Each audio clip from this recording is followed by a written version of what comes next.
morning and welcome to the Institute for Strategic Policy Solutions. My name is Kimberly Jackson and I'm the Executive Director at our think tank located at Seminole campus of St. Petersburg College. We're so grateful for your being able to join us for our second series on guardianship, which of course we will have posted on our website afterwards and we will send to all participants. This topic is incredibly important in light of the times we are in right now, and we thought it was important to have a three-part series because it's such a nuanced area with different complications depending on where you stand as the person engaging in guardianship or who you're going to shepherd. I'm honored to work again with Erica Smith, and now we have David Brennan joining us as well for today. And so I'd like to introduce them briefly. And David first. So David Brennan was admitted to practice by the Florida Supreme Court in 1971. His primary areas of practice are probate, trust, guardianship law, and mediation, with extensive work representing guardians, both individual and professional. He's the chair of the Guardianship Law Committee of the Real Property, Probate, and Trust section of the Florida Bar. He's the principal draftsman of the Guardianship Corrections Bill, which was enacted unanimously by the Florida legislature. He's a board of directors on the board of directors for the Florida State Guardianship Association. He's a member of the 10-person legislative task on guardianship created by the legislature in 2002. And in 2013, he's the current chair of the Ad Hoc Guardianship Law Task Force. He's also, most importantly, author of the Florida Guardianship Law and Procedure and the creator of the Guardianship Team series of seminars for attorneys, guardians, and judges. So of course, we are honored to have someone with a wealth of information on this topic. And if you saw our first recording, you saw us with St. Petersburg native Erica Smith, who is also in this area. Ms. Smith is a shareholder at Fisher & Sauls and chair of the Wills, Trust, and Estates Department. Prior to joining Fisher & Sauls, she served for 3 years as an assistant city attorney for the city of St. Petersburg and spent 2 years in private law office practice in the areas of wills, trusts, and estates, real property, and corporate law. She represents the mayor and city council in that role, and she drafted contracts, ordinance drafting, and code enforcement. I had a lot of people reach out to me after the first presentation, and we're excited about this next presentation. At the end of our program, I'll share more about what ISPS is and how you can get more, how you can enact and engage more with us. But I want to start and begin because we have quite a presentation today. So David, I'm going to turn over the reins to you and Erica and sit back and listen and prepare questions for both of you all. Thank you for joining us. Well, thank you very much, Kimberly, for having us, and thanks to the Institute, and thanks to all of you victims out there who have given up a lunch to listen to us. If you finish before we do, we'll understand, but we're going to try to take you through to 1 o'clock today. I'm going to give a brief history of our guardianship law. I was writing down what Kim said, that I have a wealth of information. That is a euphemism for I am the oldest person in the room. And I have been involved in guardianship law now for 50 years. I have done guardianship work as part of my probate practice. I am now still doing it after all of this time and still involved with legislative efforts.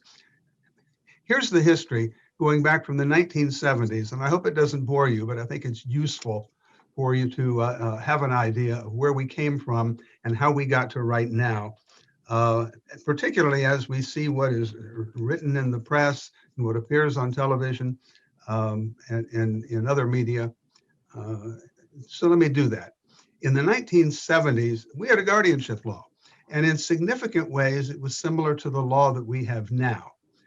In the 1980s particularly, there became a dissatisfaction and a desire to change the guardianship law in a number of ways. One was to create an oversight function by establishing laws dealing with the appointment of court monitors to troubleshoot in the event that there were questions about a guardianship. And even more importantly, it was to deal with protecting the rights of those with developmental disabilities. A law was enacted in 1989. in order to address those issues. And it was a substantial rewrite to the guardianship law. And it was a fine law and added a number of very good provisions. And the philosophy that was expressed in that law was very noble. Unfortunately, the people who did the drafting were not mechanics. They weren't people in the garage hoisting things up in the air to look underneath to see how it works. So there needed to be a corrections bill. And so in 1990, the legislature, really on short notice, enacted a corrections bill, which was substantial changes to the mechanics of the guardianship law. The original bill in 1989 was 101 pages long. The corrections bill was 78 pages long. I drafted that bill with the assistance of a lot of other people. But we rocked along then for a period of time with guardianship kind of bubbling to the surface of the public consciousness over a period of time. And there were periodic tar paper put on the roof and additional shingles, and the tires were changed, but the law stayed pretty much intact. In early 2000, in 2002, the issue started to come back to the attention of the Florida legislature. It created a 10-person task force from different areas of professional areas, from bankers to lawyers to guardians to psychiatrists and others, to examine the guardianship law as a totality and recommend changes to the legislature. That was about a 4-year effort, and in 2006, there were a number of changes made, although it was modest by comparison to the prior changes. We now come forward, and there have been, between 2006 and now, a number of occasions where issues arose that made it appear to the public and to the legislature and to all of us who were in the field that additional screw tightening needed to be done.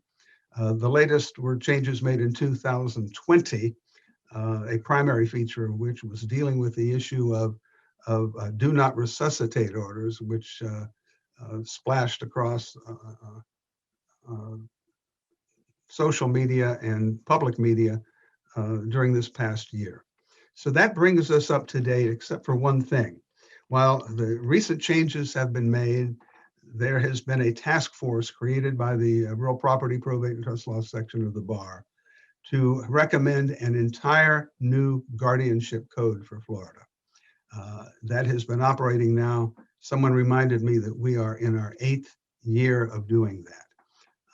And I realize it's not the law now, and people don't always want to hear about what the law might be. So I'm going to hold off on any discussion, except to the extent there are questions. But that's in the process.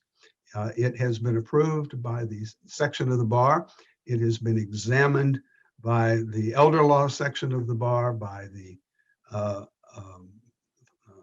Florida State Guardianship Association, and it was disseminated for comment very, very broadly. And those comments have been taken into account, and that's an ongoing process. So here we are. And we're going to talk about the law that is in effect today. And I think that it's important to go forward with what Erica has, because she has a wonderful outline prepared. And I will now pass it over to her. Erica. Thank you, David. Thank you for bringing us up to date as far as giving us a good starting point for that. And I have prepared a PowerPoint, so if that could be put up now, that would be helpful. Thank you so much.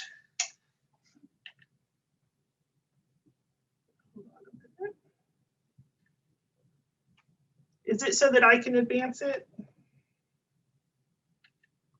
Yes, that's correct. All right, wait a minute. It's not working. So of course, with any program, sometimes we have technical challenges.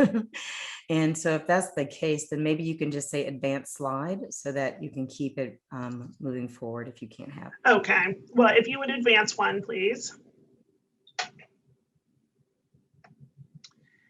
Many of you have seen guardianships get a lot of publicity recently. One of the ways is through a movie that is now on Netflix called I Care a Lot. Many of you have probably either heard of it or seen it. And I won't give away anything related to the movie for those who haven't seen it and still want to, but just briefly, it involves the story of a professional guardian who gets appointed for an elderly woman, and the appointment takes place rather quickly without the knowledge of the elderly woman, and the woman turns out to be not who the professional guardian expected her to be, and to have some high-level connections, and it devolves into some dark humor and action and thriller. Can you advance, please? And although the film is very much entertainment and a caricature of most of the types of characters that it portrays, it does highlight some of the common fears about guardianship that members of the public have, and brings those to light. And those include the fact that, will a court give a guardian control of my life and my decisions, even if I don't need a guardian, even if I'm okay?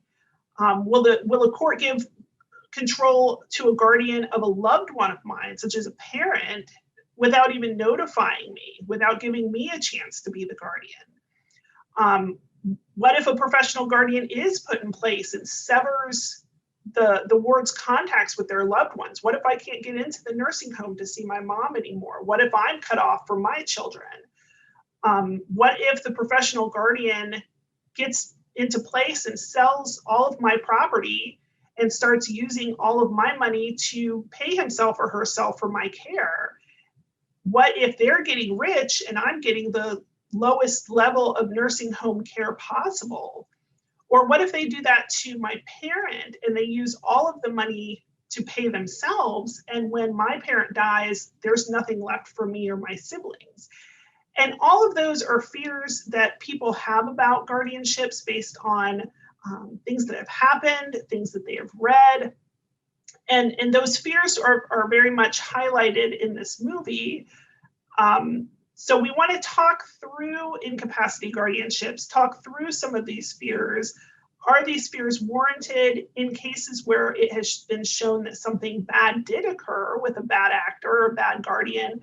What has been done in Florida since then to try to correct that? We want to talk some about the policies behind guardianships and the law changes that have corrected or were certainly intended to correct some of the issues as they arose. David, did you want to say anything further about I Care a Lot? I will be happy to say a little bit. I am an expert because I have not seen the movie, so I can speak authoritatively about it. And I would say this to my guardian friends. I am told that it is a caricatured portrayal of somebody who's really, really bad, who is a guardian. And that sometimes happens. I think that guardians need to understand that it is not an indictment of them if they are good guardians. And in a perverse way, it is kind of their turn.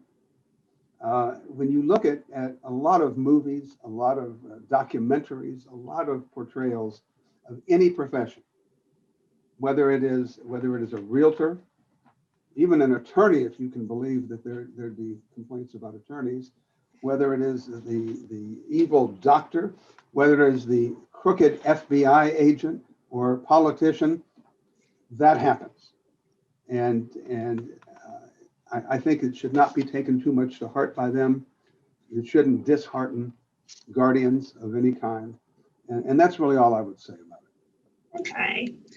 If you would advance to the next slide, please.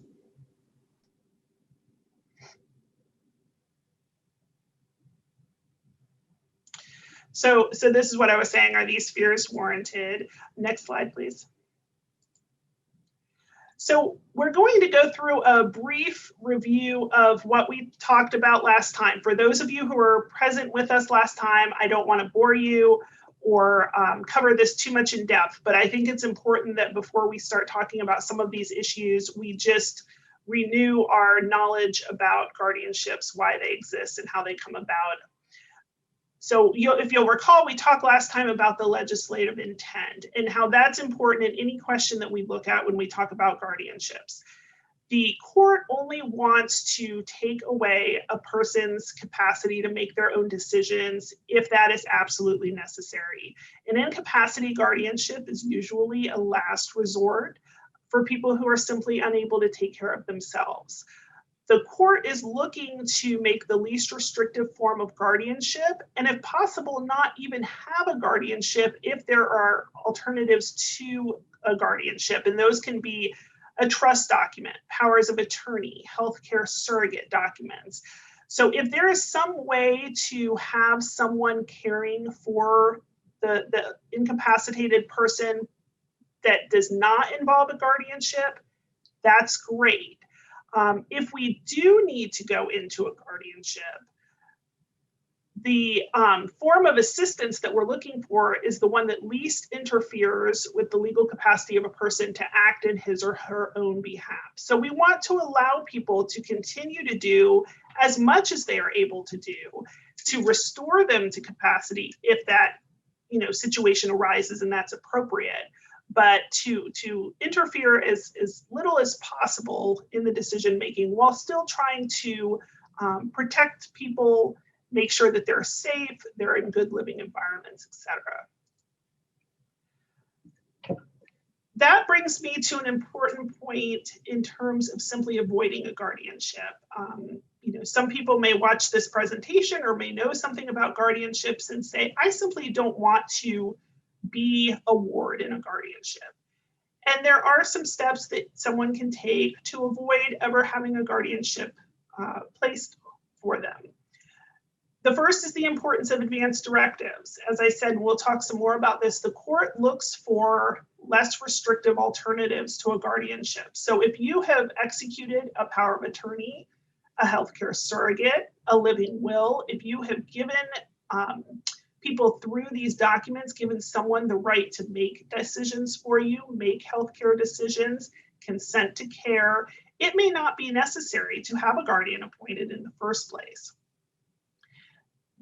The caveat to that is if the person that you've appointed is the person who it appears is doing the abuse or taking advantage of you, then obviously that document doesn't prove in the end to be effective, and a guardianship may be necessary simply to remove you from the reach of the person who is exploiting you. But at least you have taken a step to attempt to determine who you want to be the one making the decision. And that brings us to number 2, a designation of preneed guardian document. And this is a document that says if I do end up needing to have a guardianship, if a court appoints a guardian for me, this is the person or these are the people that I want to serve as the guardian. And that puts a great deal of control in the individual's hand signing that document, because you're able to go through the process that the court would normally go through in deciding who should serve. You're actually getting to direct them in that. Again, if you choose someone and write down someone who has a long criminal history, really bad credit report, will the court in all cases follow who you have chosen? Not if you are considered to have potentially chosen someone who could take advantage of you, but this is a good way that you can exercise some control in terms of determining who that person caring for you will be should a guardianship be necessary. David, did you want to say anything about the alternatives to guardianship? I would be happy to, and I'm a contrarian if you didn't know that by what I've said so far. Advance directives can be a perfectly reasonable substitute for a guardianship, even for a person who is then determined to be incapacitated to care for him or herself. You need to understand, though, these methods preempt the court. They preempt any kind of supervision. Durable powers of attorney are wonderful. Durable powers of attorney are abused. And the abuse happens when the named as the agent decides to take money using the broad power that is always granted. And there is no court supervision. There is no judge. There's no guardian. There's no court monitor. There's no guardian ad litem. There's no attorney ad litem to be the stopgap to keep you from being exploited. And you need to understand that if you are a civilian thinking about avoiding guardianship at all costs, that is a feature.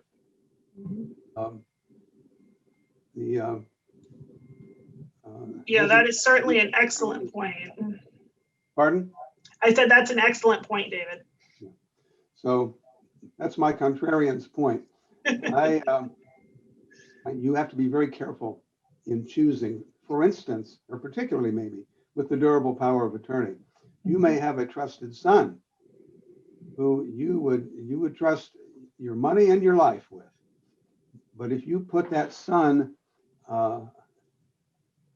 either on your accounts as a co-owner to avoid probate, not only avoid guardianship, you may find out that that son winds up with financial problems. And if that son declares bankruptcy, your assets may be at risk.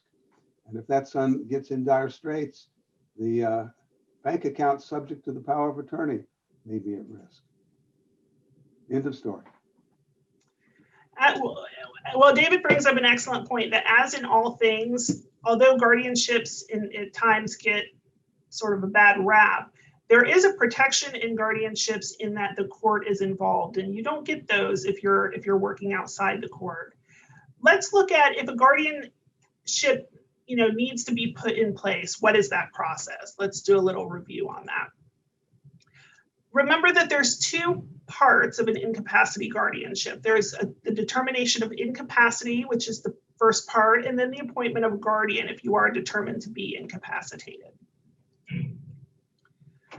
So in the petition to determine incapacity, the person who is submitting the petition has to allege facts to support their belief that the person is in fact incapacitated. And we discussed the definition of incapacitated as meaning that the person is unable to manage their property, or they are unable to meet at least some of their essential health and safety requirements.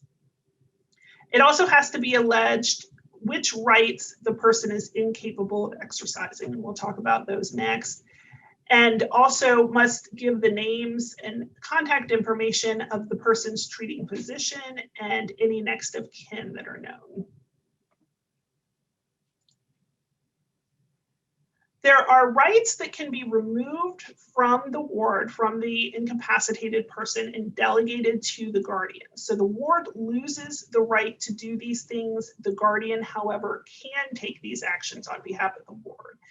And those include the right to contract, to sue and defend lawsuits, to apply for government benefits, to manage property, to make a gift of property to someone, or to otherwise dispose of property, to determine where he or she is going to live, to consent to medical treatment or to mental health treatment, and to make decisions about social aspects of life and their social environment. There are also rights that may be removed from the ward so that the alleged incapacitated person no longer has these rights, but they cannot be delegated to a guardian. So those rights include the right to marry, to vote, to apply for government benefits, to have a driver license, to travel, or to seek or retain employment. So the ward may not be able to vote anymore. That does not mean that the guardian can go vote in the ward's place. That is simply a right that is lost.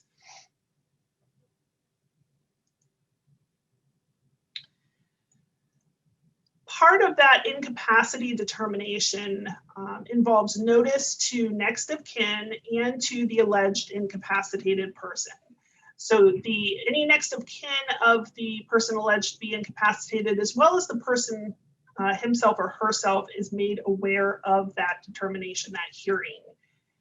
The court will appoint an attorney for the alleged incapacitated person. So if someone files an action to determine incapacity and you are the subject of that, the court will automatically appoint an attorney to represent you and to represent your interests in that hearing.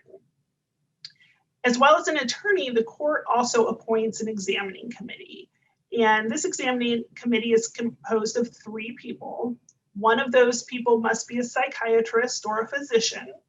The other 2 can be any combination of a psychologist, a gerontologist, licensed social worker, registered nurse, a person with an advanced degree in gerontology, or some other person who has some type of specialized knowledge that is relevant to the situation. The 3 members of the examining committee go out and meet with the alleged incapacitated person, generally 1 at a time. They each are required to perform a physical and mental examination, and they submit their reports to the court. Erica, if I can interrupt you for just 1 second. Yeah, I do see certainly. that we're starting to get questions from the Q&A, and we have some hands raised.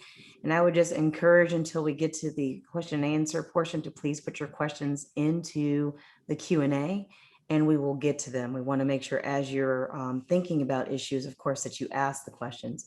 But if you'll kindly put them in the Q&A, we'd appreciate it. Thank you so much. Thanks, Kim. We'll certainly be happy to answer questions at the end, so please feel free to put those in. After the examining committee has submitted its report back to the court, there's a hearing held. And at that hearing, the alleged incapacitated person must be present. Incapacity must be established by clear and convincing evidence. And the court has to enter an order that makes findings. And those findings have to be made regarding what is the nature of the person's incapacity? Why is it that they are incapacitated? And what is the scope of that? Are they completely unable to care for themselves at all? Are there certain abilities that they still have? That brings us to number 2. They need to determine the exact areas in which the person lacks capacity to make informed decisions. You know, we're not going to take away every single right just because you may not be able to do 1 or 2 things. So what are the specific things that the person needs assistance with? 3, the specific legal disabilities to which the person is subject and the specific rights that the person is incapable of exercising. So in other words, of those rights that I read that could be taken away from the ward and either delegated to the guardian or simply taken away, which of those rights do we feel that the person is unable to exercise, and which of those rights is the court removing through this determination of incapacity? And this is the point at which the court will examine any less restrictive alternatives as well.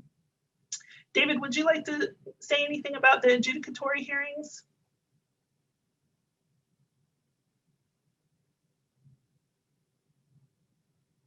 And you're muted, David. Beautifully unmute.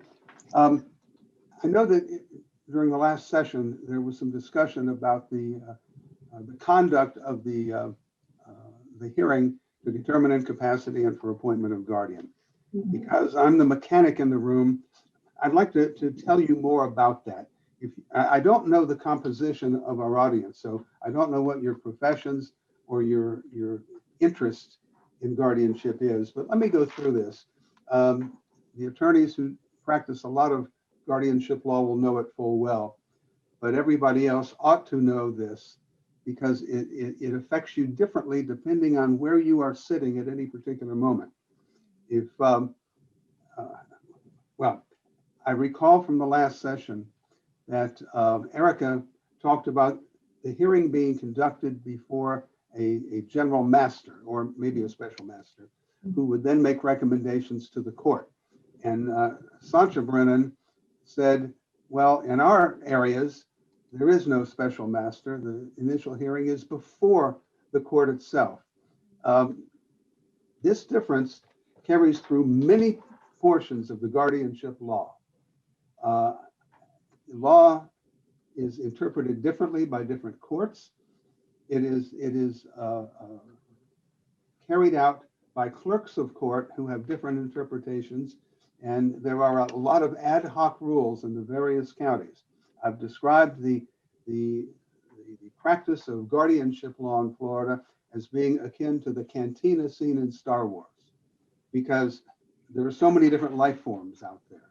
And with regard to the conduct of the hearing, the difference between what Erica and Sancha said is just an example of that. But let me give you some perspective on how a hearing is held. And I will tell you this: the hearings should not be onerous, contested, neurosis-inducing proceedings. They should be cooperative. The intent is to provide help for someone who is in dire need of it. It may be in a courtroom, as was discussed last time. We have cases that are held in courtrooms, and we have cases that are held in a judge's chambers in an office kind of setting. This is based on the judge's feeling about how the hearing should be held. Some judges say, I need to impress on people the solemn nature of this, and I want to sit up high on my mountaintop with my robe and have people in a courtroom so that they will feel the importance of it. Other judges feel that they would rather have it in an office type of setting so that it will ease everybody's insecurity about the matter. But regardless of where it is held, you can expect that the guardianship hearing is going to be recorded. It is required for incapacity proceedings, and in general, you will probably find a microphone if you are speaking or called as a witness. It will be recorded, probably not by a court stenographer. Probably it will be taped. It will not be videotaped unless someone wants to pay the cost of doing that. And frankly, I've never had that happen. The courts generally will proceed with as much informality as possible. And it is a judge by judge, room by room determination. And if you're an attorney and you're going into a new place, you need to know about that in advance. If you are a citizen who is coming seeking guardianship, or if you are a proposed ward, you also need to know what to expect going into the case. Hearings may be either open, meaning open proceedings, which would be open to the public, or they may be closed. The alleged incapacitated person has the right to choose. And when I am in a guardianship, I always urge that the hearings be closed. These cases are not the business of anybody else. And I have very strong feelings about protecting the dignity and privacy of people who are incapacitated. And here's where it starts. Occasionally, particularly if you're in a courtroom setting, the judge may call you in, and there may be people sitting on the benches in the back, either waiting for other cases or just because they've got time to kill and they're interested in what goes on in court. I would always ask that the hearing be closed and ask those nice people to go sit outside until the rights of this person who is before the court are determined. And the court will have to grant that motion, and I've never had that be a problem. But I've seen many cases where nobody thinks about that. And it should be something that would be thought about for the protection of the alleged incapacitated person. The person about whom the case is filed is entitled to appear and entitled to question or witnesses, and entitled to give testimony or not. And the failure to give testimony does not create any kind of an implication that the person may be, in fact, incapacitated. The alleged incapacitated person will have an attorney who will be the engine who addresses these kinds of things. I would say that in most cases that I have handled over the years, in probably 12 or 15 different counties, the alleged incapacitated person is not there most of the time. And it is a decision that that person is entitled to make, but most of the time that person cannot make a meaningful decision. Mm-hmm. And the attorney will waive the appearance of his or her client as a matter of humanity. In some cases, it would be medically ill-advised for the person to be brought to court. And in some cases, it's just a matter of protecting dignity.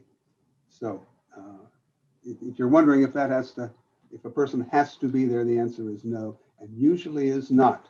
There are occasionally contested matters, and I'll stress that those are only occasional.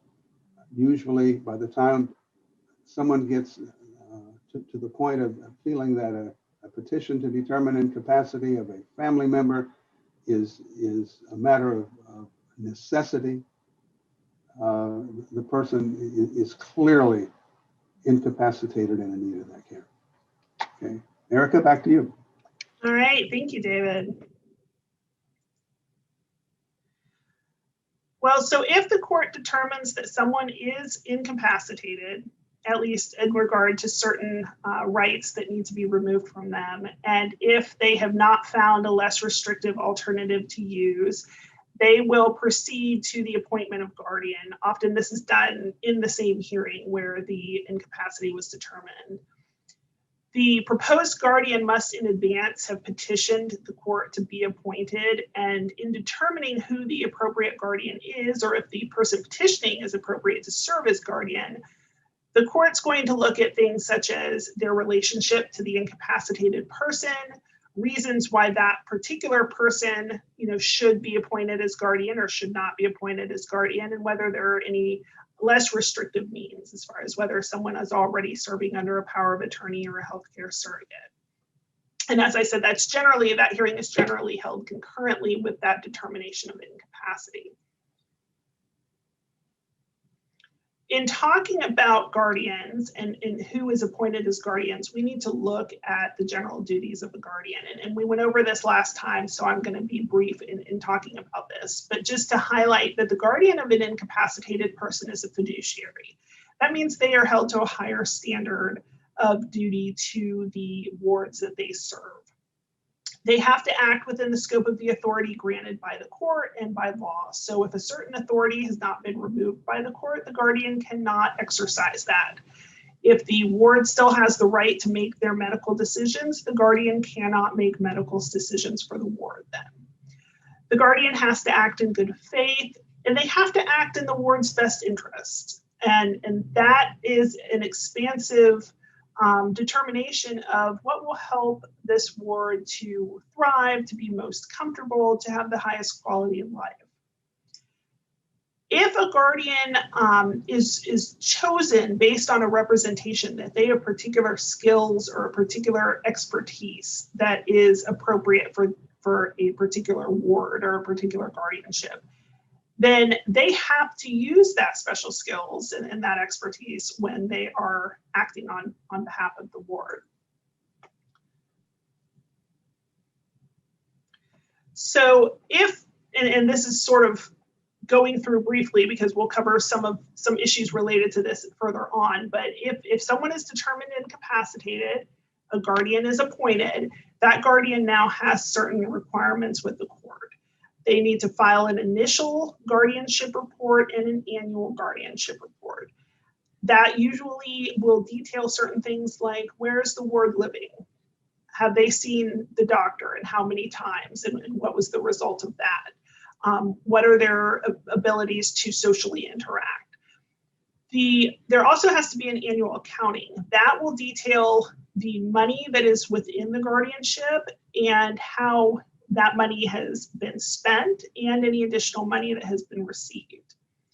The guardian can generally not collect any fees for serving as guardian without petitioning the court and having the court approve the amount of fees that they are requesting. Similarly, an attorney who represents a guardian needs to petition the court to have their fees approved as well. And that is a good way in which the court can keep some oversight as far as unreasonable fees not being taken and guardians not taking advantage of wards' assets. If the incapacitated person regains some or all of their capacity, that guardianship has to either be adjusted or terminated. And we'll talk a little bit more about that, but now the guardian actually has an affirmative duty to let the court know that some capacity has been regained, and so that that guardianship can be adjusted. We do not want people in guardianships when they do not need to be, or we don't want guardianships to be overly expansive if they don't need to be.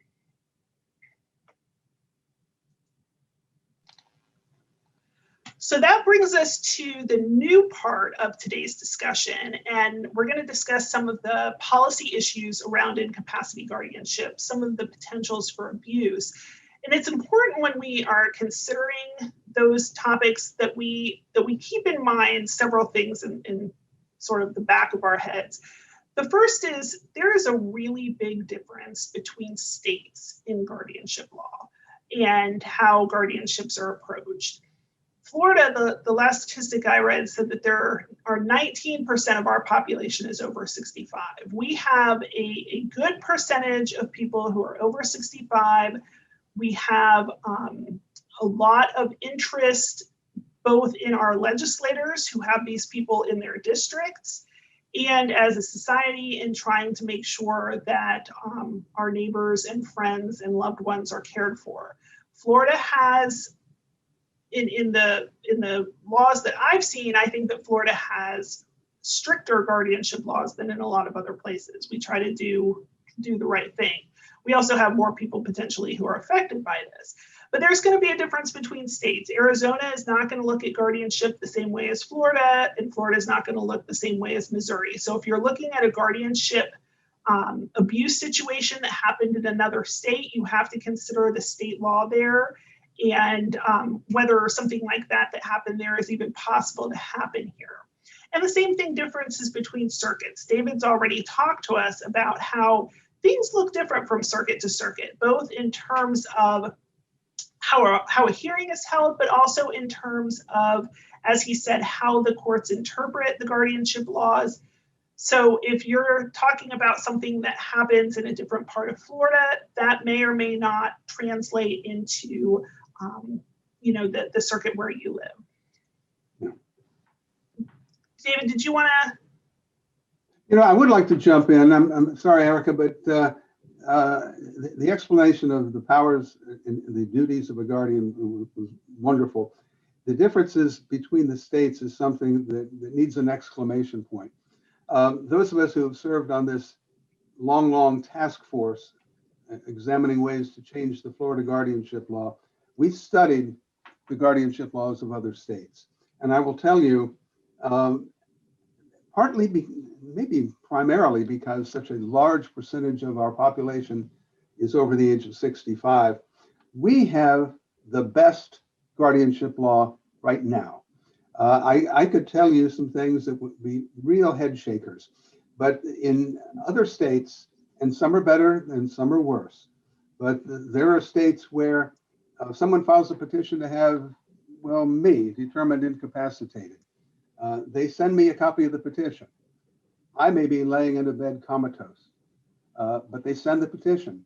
If after a period of time I don't object, I'm automatically declared incapacitated without a hearing. The level of due process protections for incapacitated people almost everywhere are not as good as ours. And when people talk about having a bad system because they don't understand the system, they sure don't understand that Florida is set apart already from the rest of the nation. Thank you, David. I'm so glad you emphasized that because people will see something in the news that happened somewhere else and say, "Oh my goodness, could that happen here? Guardianships are so terrible." As David's saying, a lot of times, no, it couldn't happen here because we have different laws, and it's always really important to look at the jurisdiction that you're talking about. Effective guardianships versus guardianships in the news. What we see in the news are the blatant abuses, but what we don't see is the thousands upon thousands of guardianships that work, and they work because caring people, be it a family member, loved one, friend, professional guardian, is providing necessary care for the wards. So we always have to be careful in looking at the extreme cases, and there are some, and we need to pay attention to those for trying to limit those even more to the extent that we can. But the guardianships that are working, and not to forget about those. There's a relatively small number of bad actors. Unfortunately, they're out there, and you're not going to change that. That's human nature, but they're a relatively small number, and as things happen, you know, the law tries to be nimble enough to deal with some of that. And we're going to see that in the next few slides. Trolling. I don't know how many of you have heard of the word trolling. It is a term that I started hearing mostly in, say, the mid 2010s, so around 2013, 14, 15. Trolling typically consists of a few steps. If you watched the movie I Care a Lot, you will have seen this played out to the extreme. Step one, the professional guardian visits a nursing home, sponsors some kind of informational breakfast, receives a call from the hospital or a nursing home. We've got somebody in here that we think you might be interested in. We've got someone who seems vulnerable, and the professional guardian in that way is either introduced to or led to a vulnerable elderly person. And by vulnerable, that can mean terms of incapacity and also terms of not having family members nearby, not having family members, and so the person is relatively isolated. The guardian then requests the local court to appoint him or her as that elderly person's guardian. Or in some cases, the professional guardian is even able to persuade the elderly person that he or she needs a guardian and that that professional guardian should be the one. And the elderly person is actually talked into asking the court to have this person appointed to serve.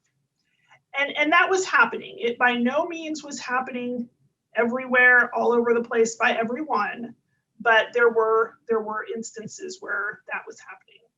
How did Florida respond to that? We entered into a series of 3 years worth of changes to our guardianship laws. The first occurred in 2014, House Bill 635 that became law. It started focusing on better oversight of the guardians. So it added a requirement that non-professional guardians have to submit a credit history investigation and a level 2 background screening. So even a guardian who is a family member would potentially have to go through that. There are certain exceptions where that can be waived, but it added that requirement to the statute. It added a requirement that anyone petitioning the court to be appointed as a guardian had to disclose criminal records that had been expunged or sealed.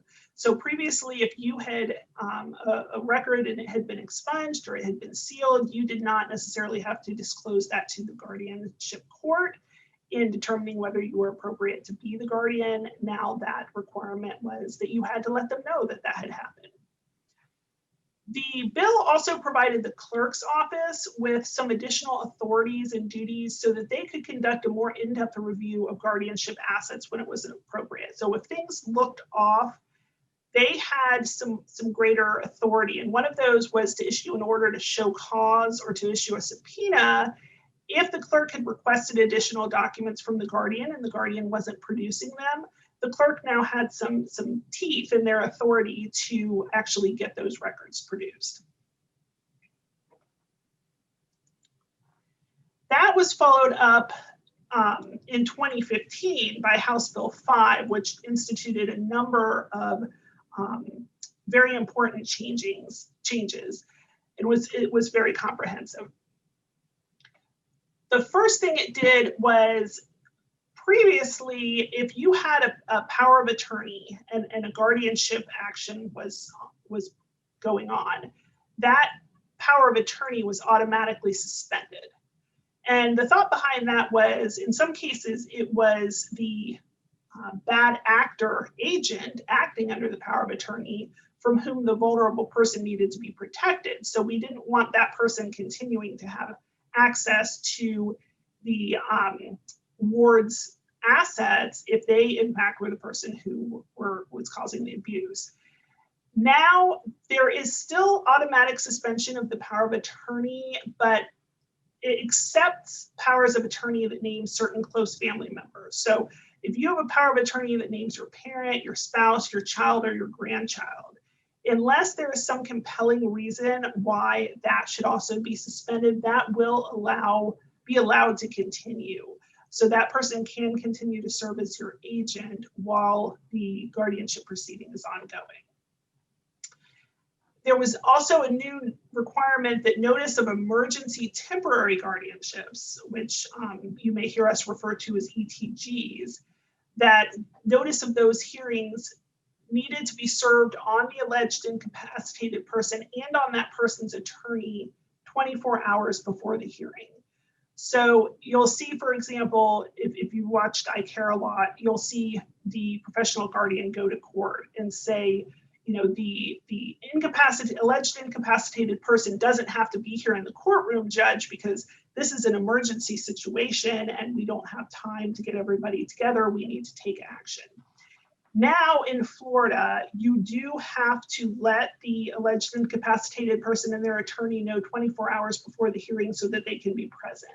And the exception to that is if it would cause some kind of harm to occur. If there is a bad actor in the alleged incapacitated person's life who in some way would get notice of that and might take their assets or might put the person in harm's way, there can be certain exceptions, but in most cases, you know, you do have to let them know. It's not happening behind closed doors. Require the court to consider the wishes of the ward's next of kin when the ward is unable to express a preference as to who should be guardian. So if I'm the alleged incapacitated person and I am not able to communicate who I want to be guardian, the court will look to any family members I have who are able to express that wish for me. David, I think I saw a hand. Did you want to add something? Yeah, I do. I like your explanation. I want to cover a couple of things. First of all, with regard to the notice of emergency temporary guardianship hearing. That ought to be a no-brainer, but it wasn't in the law for years. It is now in the law that there has to be 24 hours notice. I will tell you that that is being honored some places, and in some places it still is not. And just as an aside that may be relevant, I don't think 24 hours is enough.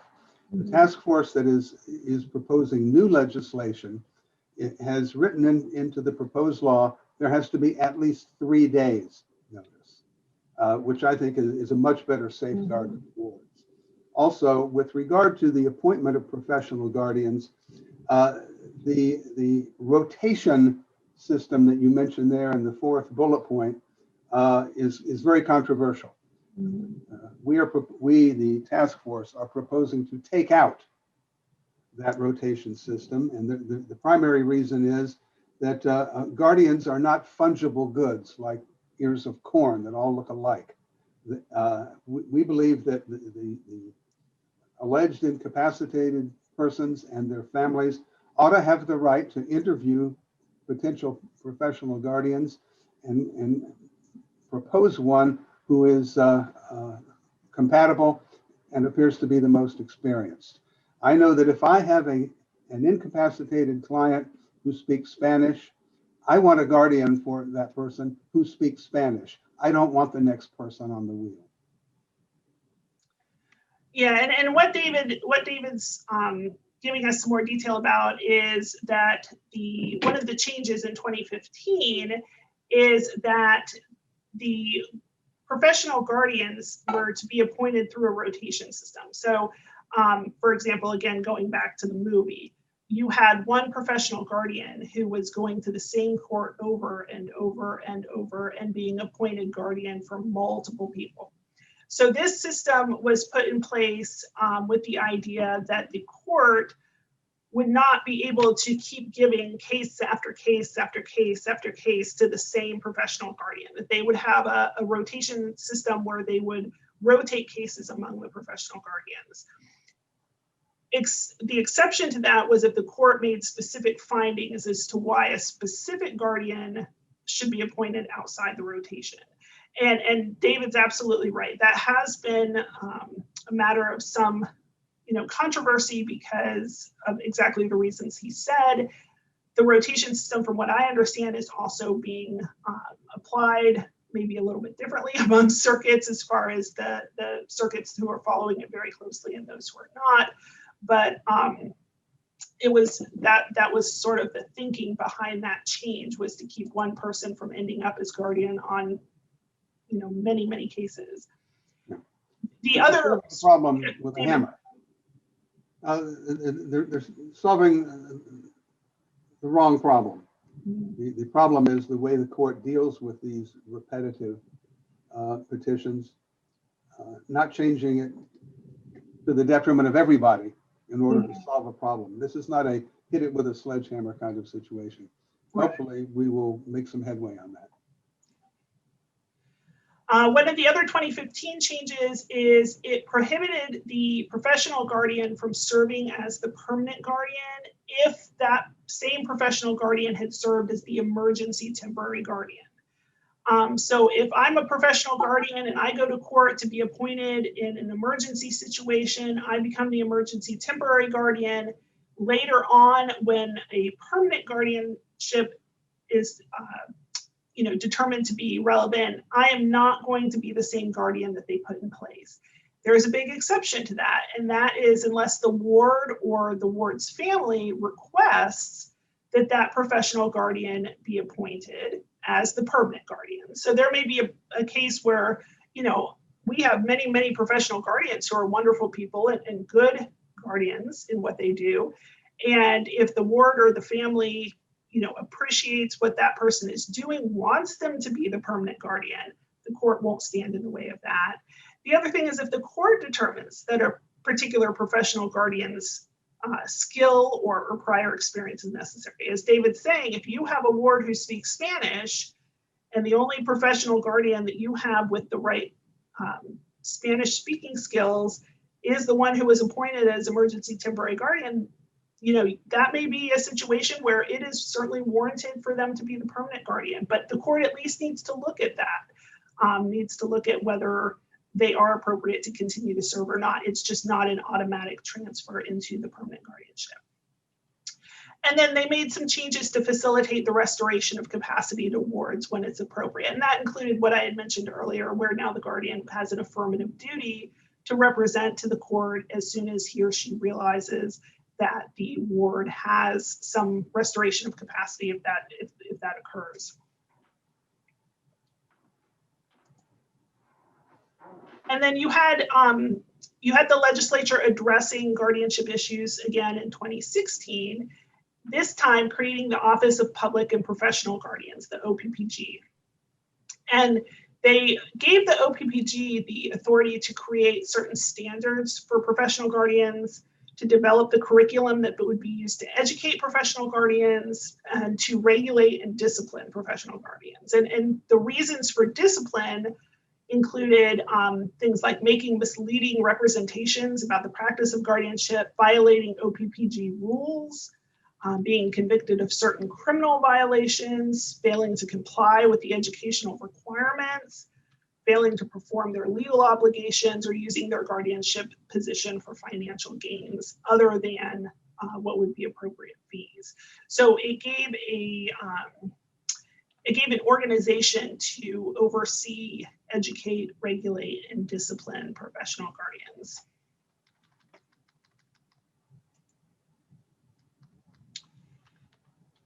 So following 2016, one of the things that many people may have seen in the news, specifically as it relates to Florida, is professional guardian Rebecca Firely. And she was appointed as guardian for many people. In this case, you see on the screen, the court removed 98 people from her care. One of the reasons at least that she came to the public spotlight related to a ward for which she had had a do not resuscitate order signed, despite the fact that the ward did not want the do not resuscitate order, and neither did the ward's next of kin. And the gentleman who was the subject of the guardianship died after he was not resuscitated based on this do not resuscitate order. And so she was pulled off of a number of guardianships while this was investigated. There were also some allegations that she may have improperly handled assets, and so the court pulled her off of all of her guardianships to look into that. That started another round of law changes and discussions that culminated in the 2020 changes to the Florida guardianship laws. And some of those changes are that now there has to actually be a statement in the petition to determine incapacity, that there are no possible alternatives to such a determination, as we talked about before. If a guardianship is sought, the petitioner who is asking to be appointed as guardian has to explain to the court in their petition why any available alternatives that are there would be insufficient to meet the alleged incapacitated person's needs. And the court also has to make specific findings about this, about there being no less restrictive alternatives to guardianships, or if there are, why those aren't being used.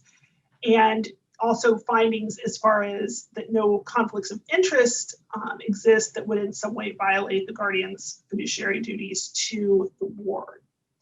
Specifically as related to the Firely incident, the 2020 changes strengthen the prohibitions for guardian conflicts and breach of fiduciary duty, and required court approval, prior court approval be made if the guardian wants to engage in any kind of a transaction that or acquire any kind of an interest of either the ward, the judge in the case, a member of the examining committee, a court employee who's working on the guardianship case, or the attorney for the ward.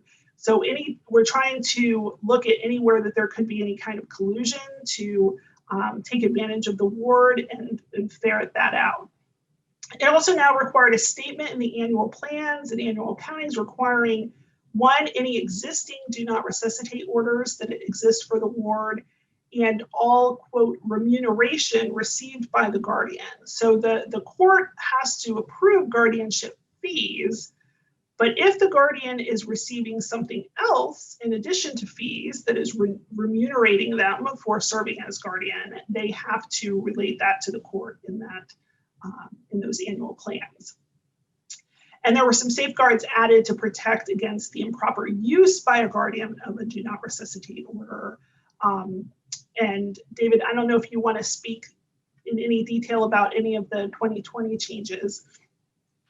I will speak briefly because I'm a lawyer, and it's whether I have anything particular to say or not, but I would comment.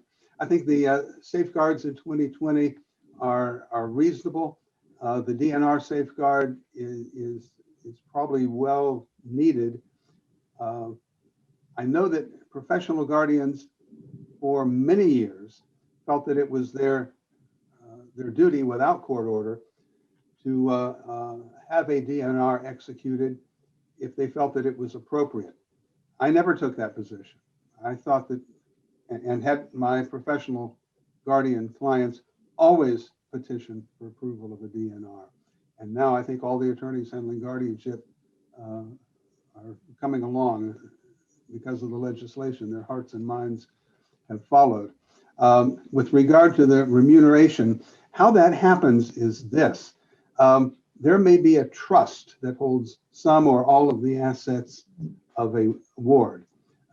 If the guardian is being paid from the trust and not from the ward's direct assets, that wouldn't show up on the guardian's accounting of receipts and disbursements. However, the statutory change now requires that be reported. Perhaps even more pointed, if a guardian is receiving money from a nursing home or from a hospital with regard to services to the ward, then that also has to be reported. And it's a good change.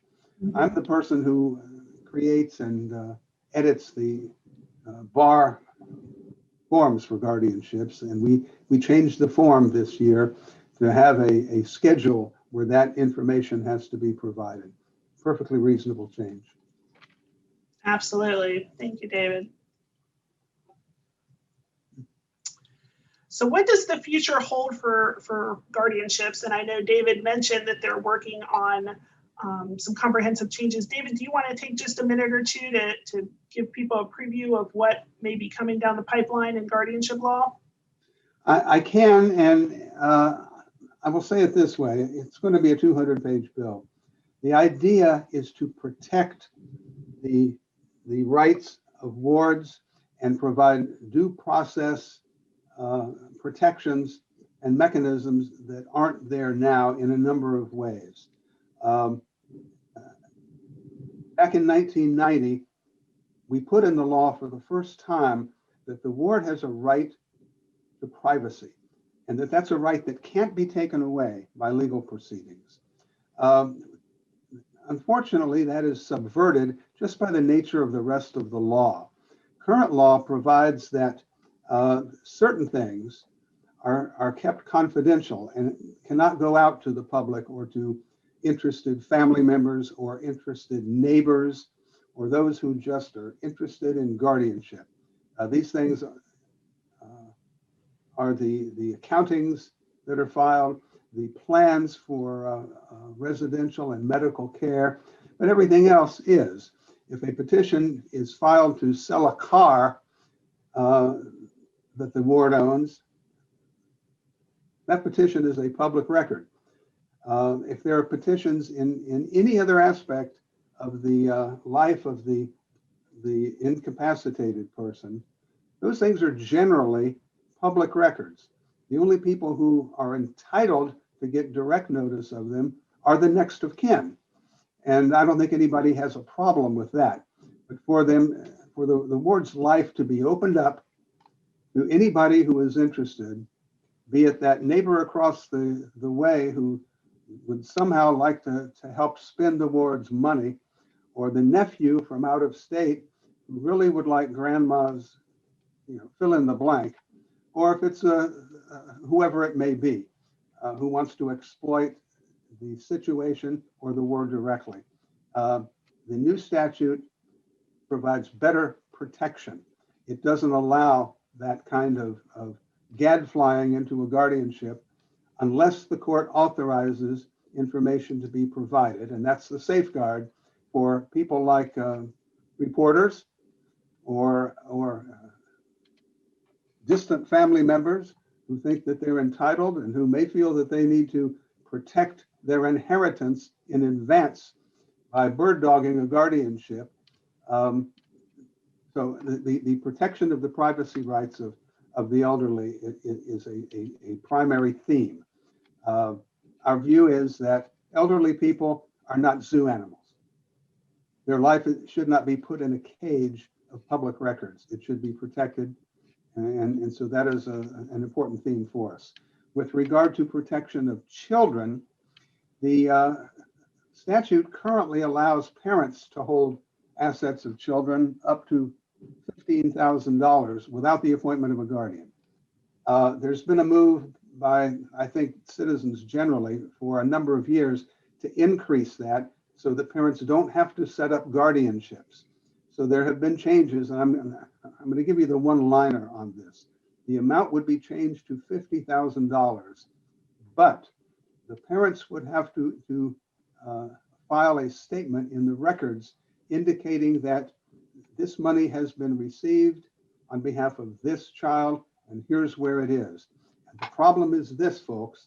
If you're complaining about professional guardians, the biggest area of concern ought to be parents spending money of children.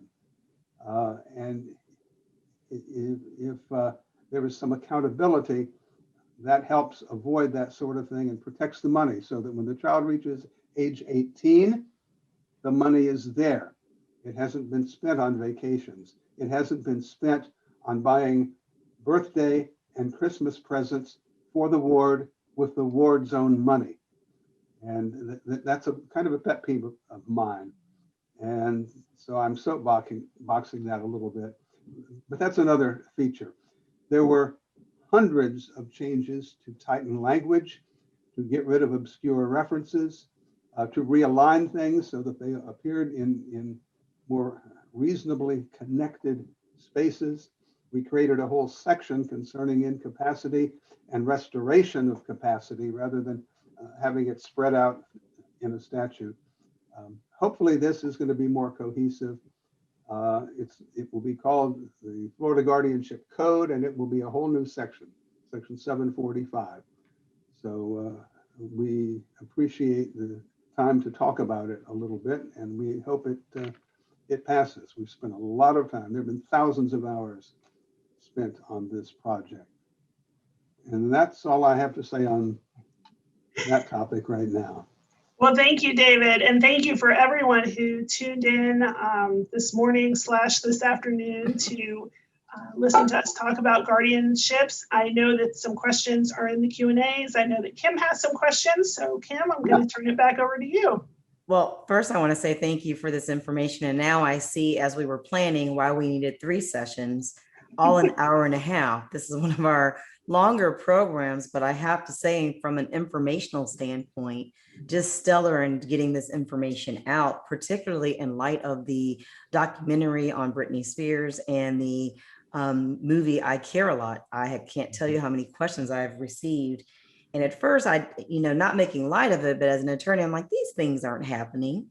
And then as I started digging more and more, I thought, well, terms like, I'm looking at my notes, like privacy, life, social aspects of life, these can be very open-ended terms for any guardian to interpret or take advantage of.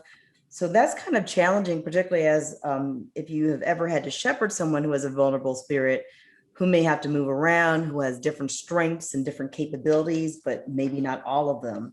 So in light of the time, I'm going to defer some of my questions until the end to make sure I address some of the questions in the Q&A, and I would encourage anyone else who has any questions to please put them in. One of the questions is, which I think adds to what I just said, was who reviews the required annual reports that are submitted to the court? Because I was thinking the exact same thing. You have a guardian, professional or non-professional. A year is a long time for nefarious actions to happen or for life circumstances to change. And I do remember you saying the emergency hearing, of course, but who is reviewing them to sort of have a red light as to some of these issues as they are occurring, rather than in an annual filed report? David, did you Well, want to speak to that? Sure, I can start with that one. And this is the question which says, who reviews the required annual reports that are submitted? Well, under current law, there is a specification about how that happens. When the guardian files, there's a timeline for doing that. It goes to the clerk of court, and the clerk of court will audit the accounting. Audit standards vary from county to county, and frankly, it's ad hoc, and there's not particular rules, and it's kind of a mess. But in my experience, in most places, the clerks do a good job of auditing the financial reports, which means that all of the receipts have to be specified, all of the disbursements specified and established. In most places, the account statements will be filed so that the clerks can verify what is reported in the verified accounting that is filed. Verified means that the guardian is going to sign it under penalties of perjury. And oftentimes in our office, we help the guardian file it to make sure it's got all the stuff being the legal term, that the court and the clerks require. The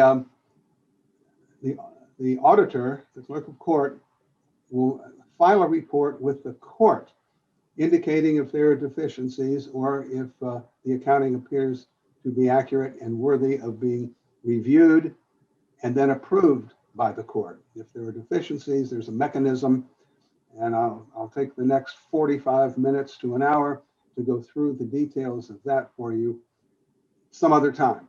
But there is a mechanism for requiring and the clerk being able to force the production of documents to support an accounting or to require the amendment of an accounting.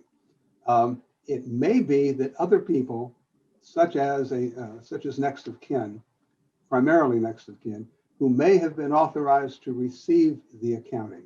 Normally, that would not happen unless the court has entered an order authorizing it. So there is your oversight. And I would say that and really to follow up on Erica's comment about the thousands of good cases and the very few bad ones, in those thousands of cases, it works quite well. And in those thousands of cases, you're dealing with honest people who are trying to do it right and take their job seriously. So I hope that's an answer for you. It is. It also made me think about, the term clear and convincing evidence and what isn't required with that. And I'm thinking caseloads for attorneys or guardians in general. Is it typical to have that many cases as in the Rebecca case and to have that many guardianships at one time or working for an entity that has that many? Seems like a lot to manage, and maybe it's not.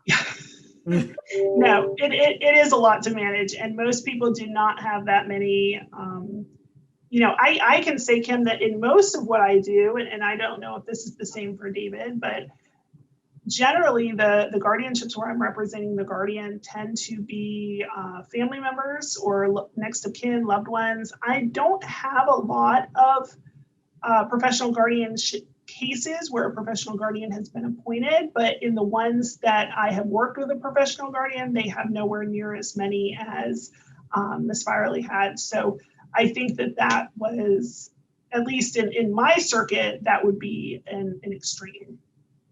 I agree with that. It absolutely would be. And one of the questions I've had about that Fearley case, because she practiced in the counties that I practice in, is how in the world that happened. I believe I read 400 some cases. I think if a guardian has 30 cases, that ought to keep him or her quite busy. I've never heard of anybody else having 100 cases. I may have heard of somebody having 50, but even that to me is unusual. So in that Fearley case, I've got a number of questions. That is one of them. Another one is with regard to the do not resuscitate orders. Where are the doctors who sign those do not resuscitate orders? I could get started on this. I never had a case involving her. I've had cases where a client of mine took over from her. But yeah, it's absolutely unusual. And I think part of what happens for everybody, lawyer, guardian, and concerned citizen, judges rotate. And a judge who is there for a year may see Ms. Fearley come in on 5 or 6 cases. That judge may or may not pick up on the fact that she's already got X hundred cases. And so the flag never goes up, but now it has. Thank you for that. That's well said, because I think that is a part of it too, is the trust aspect. When you're going to court often and you have niche practices where you see the same attorneys often coming in and out, then that's a challenge for, of course, the court to monitor. In the time we have left, I want to address the questions regarding parental and minor rights. The first question is, regarding other liberty rights as it pertains in the ward's children, can the guardian consent to the placement of a child in a dependency case or consent to the voluntary termination of a parent ward's parental rights versus an involuntary termination by the court? David, I see your response, so I'm going to let you take this. You see my response. Well, here's my response, everybody. I have no idea. There's a saying that we use in our office all the time, and it is, when all else fails, read the instructions. And the instructions here would be the Florida statutes on that. And if this presented itself on my desk, I would have to go read the statute. It's a very good question. Mm-hmm. I just do not know the answer, but then I've only been doing this for 50 years. Well, we also have one more session, so I would say that we will try to get an answer back to you in our third session. Another question is, right now, there are no procedures for obtaining a guardian for parents who, due to an accident, for example, are incapacitated during a dependency case or where a dependency case arises due to the incapacity. Is there any proposed legislation that links guardianship laws with dependency and termination of parental rights laws? Well, since I'm on the task force doing the guardianship statute, I will answer that equally vaguely. We do not have any tie-in in the proposed guardianship code. And I've got a feeling that would be in the dependency law, which I probably have read at some point, but I'm not conversant about. Erica, do you have anything on that? No, the only thing that I have done that sort of reaches into this arena was a recent case of mine where, when actually it wasn't even my case, it was a client of mine, but I wasn't involved in the guardianship. But the client was determined to be incapacitated, but because we had estate planning in place, a guardian wasn't actually appointed. So we didn't get to the issue of, what was going to happen with that person's children. All of the other guardianships I have due to incapacity have tended to be older individuals, and we haven't had, young children involved where that would be an issue. So no, those I think are excellent questions. They're not things that, I have personally dealt with in my guardianship practice, but I'm certainly willing to try to see what I can come back with in the third series on that and see if I can answer some of those questions for you. Thank you so much. I think that, the last question you might have touched on, but it is a good wrap-up question for us before we end the program, and of course, encourage people to attend our next upcoming last program on this series. And that is, it sounds like Bill 635 was targeted at non-professional guardians. What oversight is there for professional guardians? The professional guardians are often taking advantage of the vulnerable person. But David, I like what you said about, not using the word trolling like you did, Erica, but the everyday person, the wayward nephew, or the neighbor across the street, or someone who's protecting their quote unquote inheritance. I think that what we're ultimately talking about is your practice involves a heavy level of trust and a high regard of fiduciary responsibility. And that's something that's very hard to write into the law. So I'd like both of you all, as we wrap up, to comment on that, and then I'll give closing remarks. Okay. Erica, you want now or later? Oh, I'll take first and let you finish us up, David. I think it is an issue, and I think that's because when you see, people tend to look at abuses in the system and say, oh, it's because of the laws aren't good. I don't think that's the case. The laws are good and are thoughtful. When we see people act badly in the system, it is in spite of the law.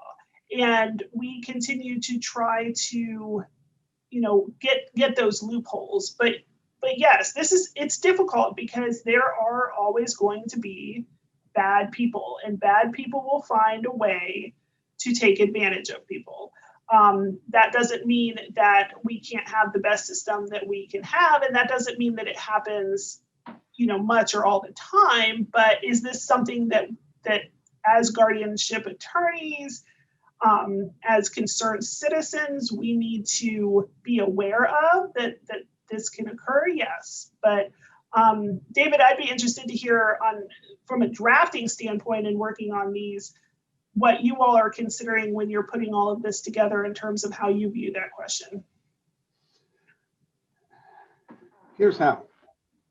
The tagline of the question is the conclusion that the professional guardians are often taking advantage of the vulnerable person.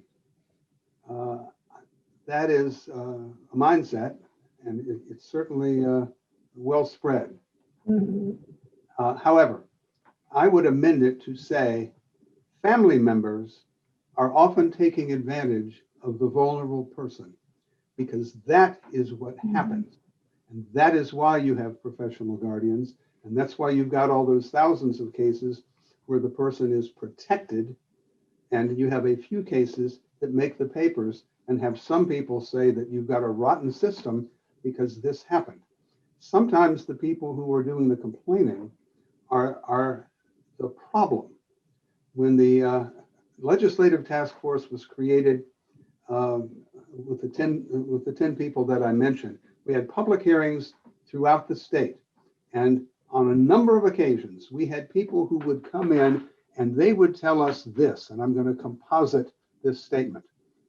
My mother wanted me to have that money, and the professional guardian and the attorney and the judge all conspired to take her away from me. And so now I don't have the financial relationship that I need to get along. And that was the evil of guardianship that person, those people were talking about. It was not an isolated thing to hear it in public hearings. And we certainly hear it in the context of news reports now. But you don't hear that side of it. You don't hear that the guardian was able to secure money back for the elderly person who needed it to survive. So please take a fresh vantage point about the idea that professional guardians are often taking advantage of the vulnerable person. I've represented a lot more individual family guardians than professional guardians, and I have been able to see it. Our system is a good system. And as Erica says, there are sometimes bad people. And we have better mechanisms than any state I know to root them out if the system operates and people, whether it's clerks, judges, family members, monitors, guardian ad litems, attorney ad litems, if they pay attention and follow the law that exists. I appreciate you giving us the time and asking such interesting questions. Kimberly, you're a great host, and we appreciate it. And for me, I will say good night. Well, thank you so much. We look forward to our third session. This has been, as we said, extremely informative. If you have questions that you'd like to submit, please join us for our final program, and we will at least try to upload those questions quickly so our panelists can address them on the onset. I'd like to share more about ISPS, but I would encourage you at this point to go to isps.spcollege.edu. You can see that we also have a Facebook page, and we have all of our information posted for our upcoming programs and to learn more about our board, the evolution from Congressman Bill Young, and why these conversations are in depth and purposely delivered in a manner to give you more than just a soundbite. So we appreciate you staying on. Our next program is next week. It's on cybersecurity in the case of Oldsmar. What happened? Many of you all may not have known their water system was hacked, and we're trying to understand why Oldsmar and what its impact is, and why do we need to pay attention to cybersecurity. Next slide, please. After that, next week, we also have a regional economic outlook program with Jerry Parrish, who of course leads the Florida Chamber of Commerce. This program is in partnership with the Seminole Chamber of Commerce. We are going to try to do a hybrid program in light of changes with COVID. So the members of the Seminole Chamber of Commerce are inviting people, if they so choose, to come to the luncheon portion, but we will also be streaming it via virtually as well. I think it's important, if you belong to different various chambers, to share this information in your communities to understand what the outlook for Florida is. And I think we have one more slide.